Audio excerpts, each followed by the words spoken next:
Hello hello everyone. मेरा नाम ब्रजेश मोरा और आपका स्वागत है बीएम लॉ क्लासेस में। आज हम पढ़ेंगे section 3, section 4, section 5 of code of criminal procedure 1973।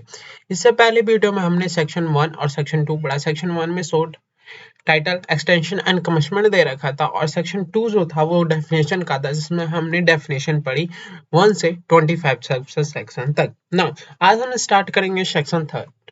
जो सेक्शन 3 है वो पूरा का पूरा मैजिस्ट्रेट के बारे में बोलता है। क्या? मैजिस्ट्रेट। अगर हिंदी में बात करें तो न्याय अधिकार दंड अधिकारी, न्याय दंड अधिकारी, जिसे हम जुडिशियल मैजिस्ट्रेट भी बोलते हैं।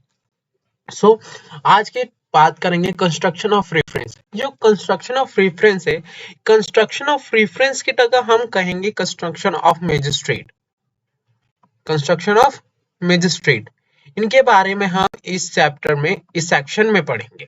सो अब बात करूं तो सेक्शन 3 सबसेक्शन 1 में क्या बोला गया? In this code any reference without any qualifying word to a magistrate shall be constructed. किसी भी रेफरेंस को, कोई भी रेफरेंस, कोई भी बिना कोई क्वालिफाइंग वर्ड, कोई भी वर्ड बोले बिना हम किसी मैजिस्ट्रेट को अपॉइंट करेंगे।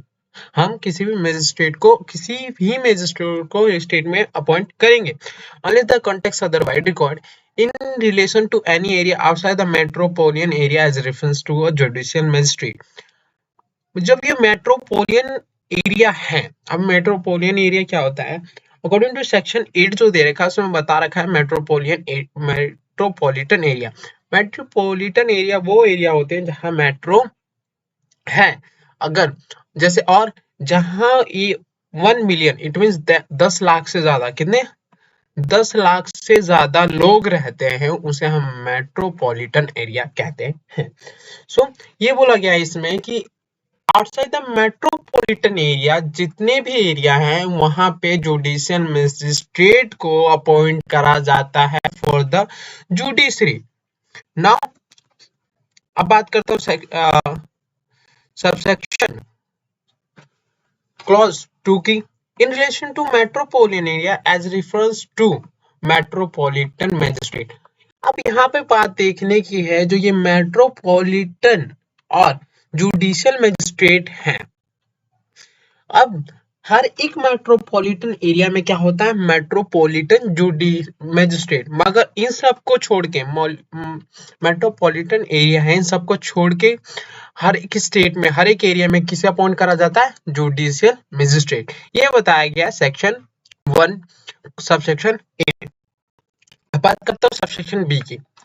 Any reference to magistrate of the second class shall in relation to an area outside a metropolitan area be construction refers to a judicial magistrate of the second class and in relation to metropolitan area as referred to metropolitan magistrate। अगर हम metropolitan area को छोड़ दें तो जितने भी magistrate of second class हैं, magistrate of second class है, उन्हें हम judicial magistrate of second class बोलते हैं। मगर अब बात करूं मेट्रोपॉलिटन एरिया, तो वहां पर मेट्रोपॉलिटन मैजिस्ट्रेट ही होता है, ना कि मेट्रोपॉलिटन जैसे सेकंड क्लासेस में है वैसे नहीं होता, केवल मेट्रोपॉलिटन मैजिस्ट्रेट ही होते हैं। नाउ सबसेक्शन सी की बात करूं, any reference to magistrate of the first class की बात करें, so in relation to metropolitan area be constructed as a reference to metropolitan magistrate exercising jurisdiction in that area.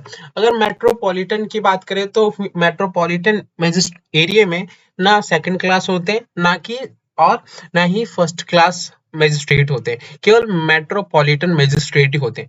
मगर बात करूं मेट्रोपॉलिटन एरिया को छोड़ के, तो वहां पे judicial magistrate of first class exercising jurisdiction in that area. Now अब बात करूं subsection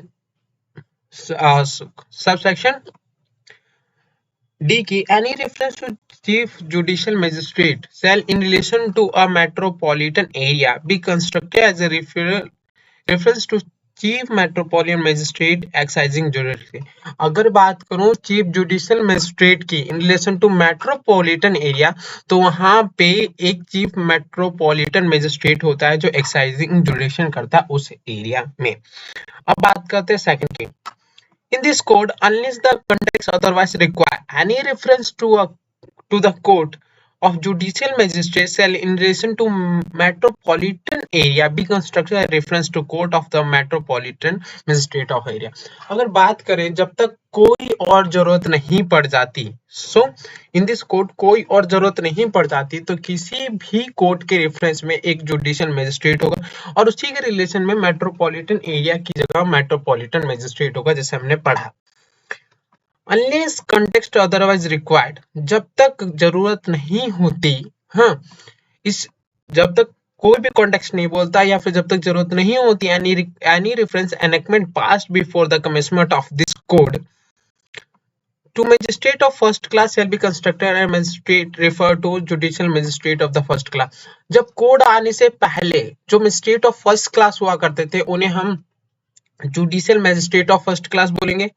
magistrate of second class बोला जाता था, उन्हें हम judicial magistrate of second class बोलेंगे। या फिर presidency magistrate, chief presidency magistrate shall be constructed a reference to respectively metropolitan magistrate और chief metropolitan magistrate। जो कोड आने से पहले जिन्हें हम प्रेसिडेंट मैजिस्ट्रेट बोलते थे और चीफ प्रेसिडेंसी मैजिस्ट्रेट बोलते थे उन्हें हम मेट्रोपॉलिटन मैजिस्ट्रेट और चीफ मेट्रोपॉलिटन मैजिस्ट्रेट बोलेंगे। Now to any area which is included in metropolitan area as reference to such metropolitan area and any reference to magistrate of first class or second class in relation to such area shall be constructed as a reference to metropolitan magistrate exercise jurisdiction and such area। अब बात करता हूँ 4 की। जो 4 है, where any law other than this code the function exercisable by the magistrate relating to, जितने भी इस अंदर लॉ दे रखे हैं या फिर अदर देन इस कोड को छोड़ के जो फंक्शन है, क्या है? फंक्शन है मैजिस्ट्रेट के, फंक्शन मैजिस्ट्रेट के हैं वो क्या है? which involve the appreciation or shifting of evidence or formulation of any decision, appreciation, shifting of evidence or formulation of decision which is expose any person to any punishment or penalty, और कोई punishment और penalty की बात करें, detention in custody और pending investigation, inquiry, trial would have effect of sending him for trial before any court, they shall subject to provision of this accessible by the judicial magistrate। अब बात करूं judicial magistrate का function क्या क्या क्या एक्साइजेबल कर सकता है? एप्रिसिएशन कर सकता है, शिफ्टिंग कर सकता है, फॉर्मुलेशन ऑफ एनी डिसीजन कर सकता है, कोई भी एनी पनिशमेंट और पेनल्टी दे सकता है, डिटेंशन कस्टडी के लिए जो इन्वेस्टिगेशन, इंक्वायरी और ये सब पेंडिंग है, ये सारी चीज जुडिशियल मैजिस्ट्रेट के फंक्शन होते हैं। अब बात करूंगा विच आर एडमिनिस्ट्रेटिव और एग्जीक्यूटिव इन नेचर, जैसे ग्रांट करना लाइसेंस को, सस्पेंशन करना और कैंसिल करना लाइसेंस को, सैंक्शनिंग करना, प्रोसिक्यूटिंग और withdraw from the prosecution, they subject to executive magistrate. Executive magistrate होते हैं, ये लाइसेंस सस्पेंड करना, लाइसेंस देना, लाइसेंस कैंसिल करना, ये सब एग्जीक्यूटिव मैजिस्ट्रेट का काम होता है। जो जुडिशियल है उनका पेनलाइज करना, एविडेंस देना, फिर से पेंडिंग जो हो रखा है पनिशमेंट करना, ये सारी चीज एक जुडिशियल मैजिस्ट्रेट काम करता है, फंक्शन है उसके। अब बात करता हूँ सेक्शन 4 की। सेक्शन 4 जो देखा है, trial of offence under Indian penal code and other any law, all offence under Indian penal code shall be investigate,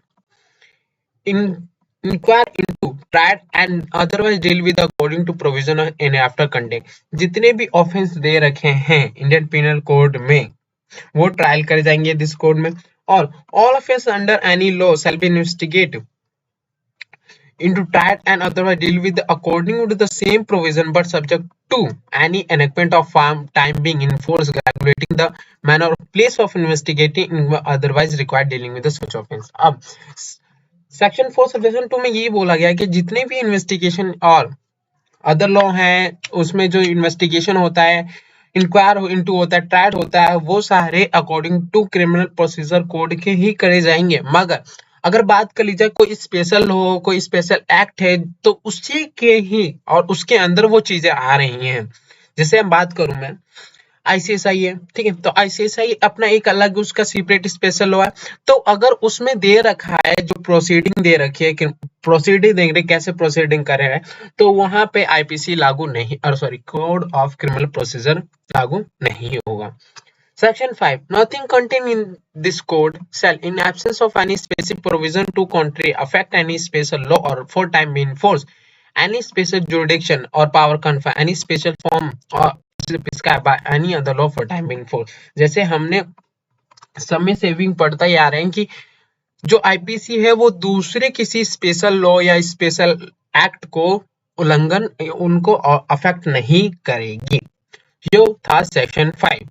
सो आज के लिए हमने इतना ही काफी। सेक्शन 5 पढ़ लिया हमने। सेक्शन 4 आती है जो था सेक्शन 3 की।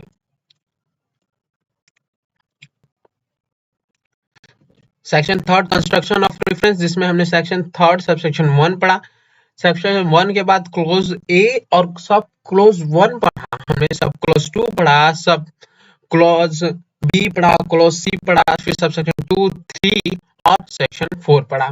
सो ये था हमारा 3, 4, 5। सो अगर आपको वीडियो पसंद आई हो तो प्लीज इस चैनल को सब्सक्राइब जरूर करना, जिससे आपको और भी आगे चल के इसी सीआरपी से रिलेटेड, आईपीसी से रिलेटेड और सीपीसी से रिलेटेड आपको वीडियो मिलती रहे। तो thank you so much video देखने के लिए।